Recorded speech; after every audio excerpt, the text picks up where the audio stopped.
not going to go. I mean, for a variety of reasons, mainly the fact that we have our own group of people invested in it. We have deals signed with the talent for it. We have deals signed with the sponsors for it, and, State of the Game was the one that was the kind of the first off the chopping block, at least in the conversation that Scott and Jeff had. Now, I mean, in terms of, our intentions behind this thing, this is where I want to be absolutely clear. Like, this is not a matter of let's try and screw over State of the Game. This is not a matter of that in any way at all. There were some sponsor concerns in there, especially given what happened in the beginning. There have sort of been sponsor concerns all along. But, the problem for me in my situation is that basically still 8 months later to this day, as a manager of Jeff, and as someone who has, brokered deals for Jeff for certain sponsored categories, I have no idea what's going on with the advertising of that show. And that's not because JP doesn't update me. That's because 8 months later, they haven't really solidified what they're doing in their business development. Not a positive nor a negative, just stating a fact. So it makes it sort of difficult in my situation to gauge what's going on because it's all in the realm of the hypothetical, which, translating to how we actually spoke about this in public, or how Jeff spoke about it in public, it's a very tricky situation in terms of how we actually sort of address it because nothing really concrete is there. We just sort of knew that it might be a conflict upcoming, and that was pretty much what we knew. But I think one of the point I want to make is that screwing over State of the Game, even sponsorship concerns were not the primary driving force behind our decision. We saw a player who was vastly overtasked, and it was affecting performance, and it needed to change. So in terms of the announcement itself, because I know we're getting criticized here, not necessarily. Some people are saying, well, we don't have a problem with you guys if you had a sponsor, restriction that was causing this, which again is not really the driving force behind it. From the fact that you misled the community, and there are various levels of alleged nefariousness, being thrown at us. Really, I think that the public position that was offered because it was really the only true thing that we could say. What really else could we say about the situation? First of all, it's not our job to speak for JP and State of the Game. It's not really my place to come out and give usually the kind of information I'm giving here, which I did only after notifying JP that I'd be talking about it a little bit. It's not the kind of thing you put into a press release. I mean, in retrospect, would it maybe have been better to do a joint press release with State of the Game? Maybe. But again, that would have involved divulging a lot of this stuff, which, to be honest, doesn't really belong in a press release and shouldn't belong in a press release, and that we're not really obligated as a company to provide on every single occasion, however the significance of it. So, we couldn't really, rope State of the Game and JP into it. It really wouldn't have been appropriate. It wouldn't really have been appropriate for me to write a 3-page article detailing the story either. Ironically, of course, the situation has now ended up in me doing that verbally. But essentially, what else could we say other than the one aspect of this, which was true, which is that we had a player that was overextended and really needed to focus on the primary aspect of his career, obviously because he's multi-talented, he has plenty of things going on, but the primary aspect of it is to play and win. So, and obviously I don't think anybody can dispute from our perspective, given the way that things went down, given that, the show that we put together was not put together intentionally to compete with State of the Game or to hurt State of the Game in any way. Rather, it was put together from a much more puritanical purpose, which was ultimately to provide an alternate where Jeff could go. Obviously, we weren't going to do anything to hurt that show.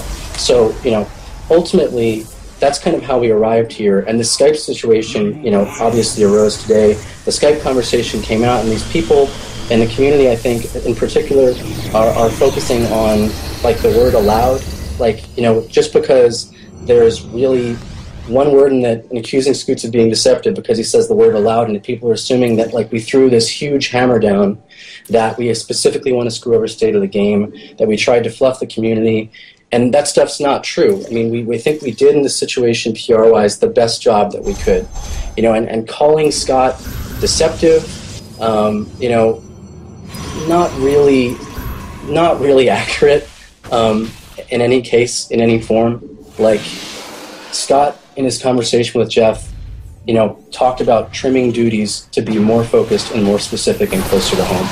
And I believe that you guys even talked about that on some of the other OMG shows. Like, it's not been hidden at all. So, you know, I wanted to come on and talk about this mainly because obviously there are a lot of misconceptions out there. You know, some people think that we just were deceptive. Some people think that we were deceptive.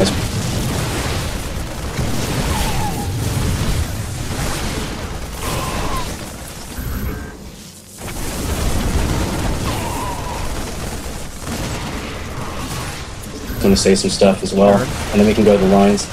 I mean, in terms of like the nature of a press release and an announcement, this really goes back to that whole situation with, you know, the Team Liquid forums and, you know, what is appropriate for sharing information and everything like that.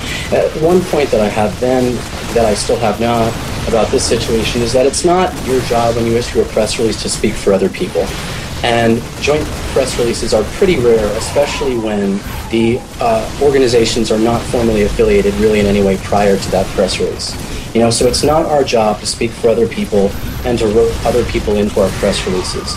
So, you know, I think that's a fair point to make when talking about, you know, exactly what was appropriate for this particular approach to breaking the news.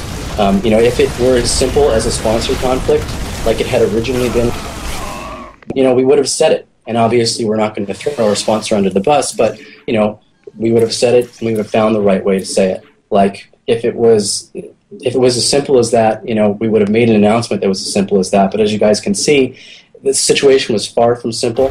So we just decided to say the one kind of true thing that we could say without roping other people in or going into hypotheticals and stuff like that. So that's kind of my long-winded explanation. So, you know, one of the comments that I made today, and then also I have some things from the chat. If you want to tweet as well, you can do that. Is that, you know, I kind of chalked up. There's been a couple, and not just EG.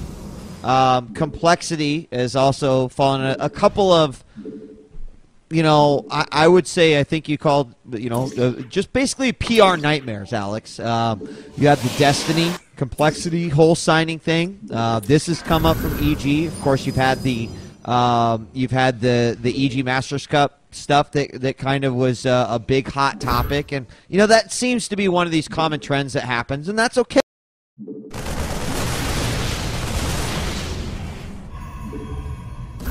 Because it means that, you know, this is all growing and is all huge. So, opportunity to speak out right now.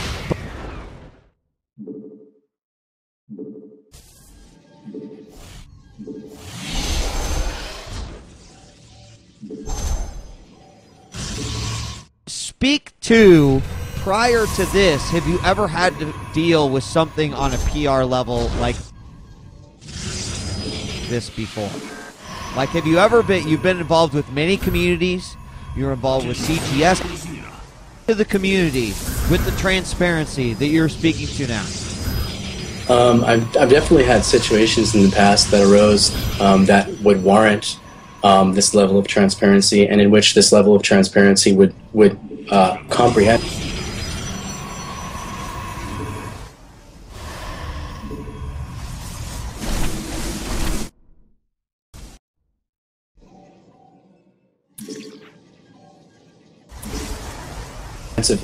Clear allegations being thrown, and there is a certain, I'm sure you remember, that was followed by a certain letter to the community. But, you know, honestly, in every situation like that, I've just bitten my tongue, because we really, really feel over here that, and the SK Fnatic Counter-Strike thing from this are perfect examples of this. Like, when you engage publicly with other prominent figures, especially touchy-feely stuff, you both come out looking bad, whether you like it or not. And it's a very unfortunate, very frustrating thing about PR, but I do not really engage in public back and forths like that. Because oftentimes, what I'm talking about before, you know, regarding Complexity and Jason and that Counter-Strike team incident, I just didn't touch it publicly, because it wasn't the right way to move forward, honestly, for either brand, and it wasn't the right thing for the industry.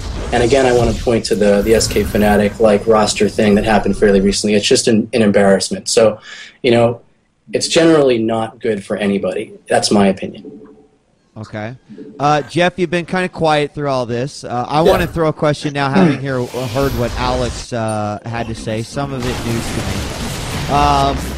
in your most honest opinion, and you've obviously mentioned tonight that you want to focus more on playing, but in your most honest opinion, would you still like to be on State of the Game today?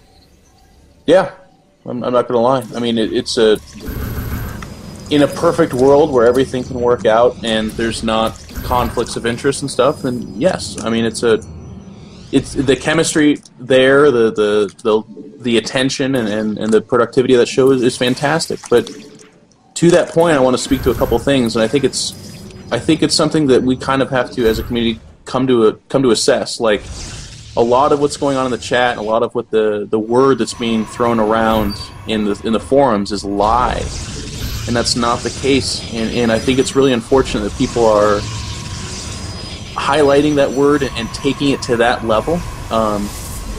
My situation in this event is such that I don't owe everyone a 100%. I don't need to tell everything to everyone. I have privacy. I'm not a publicly traded company. I'm not.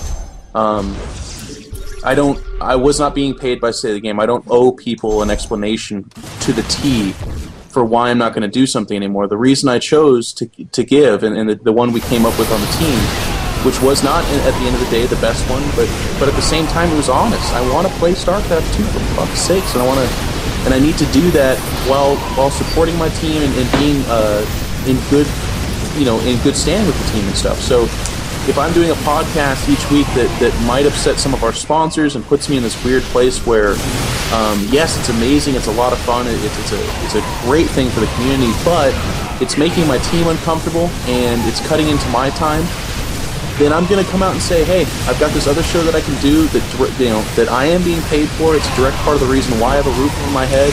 I'm able to get from point A to point B.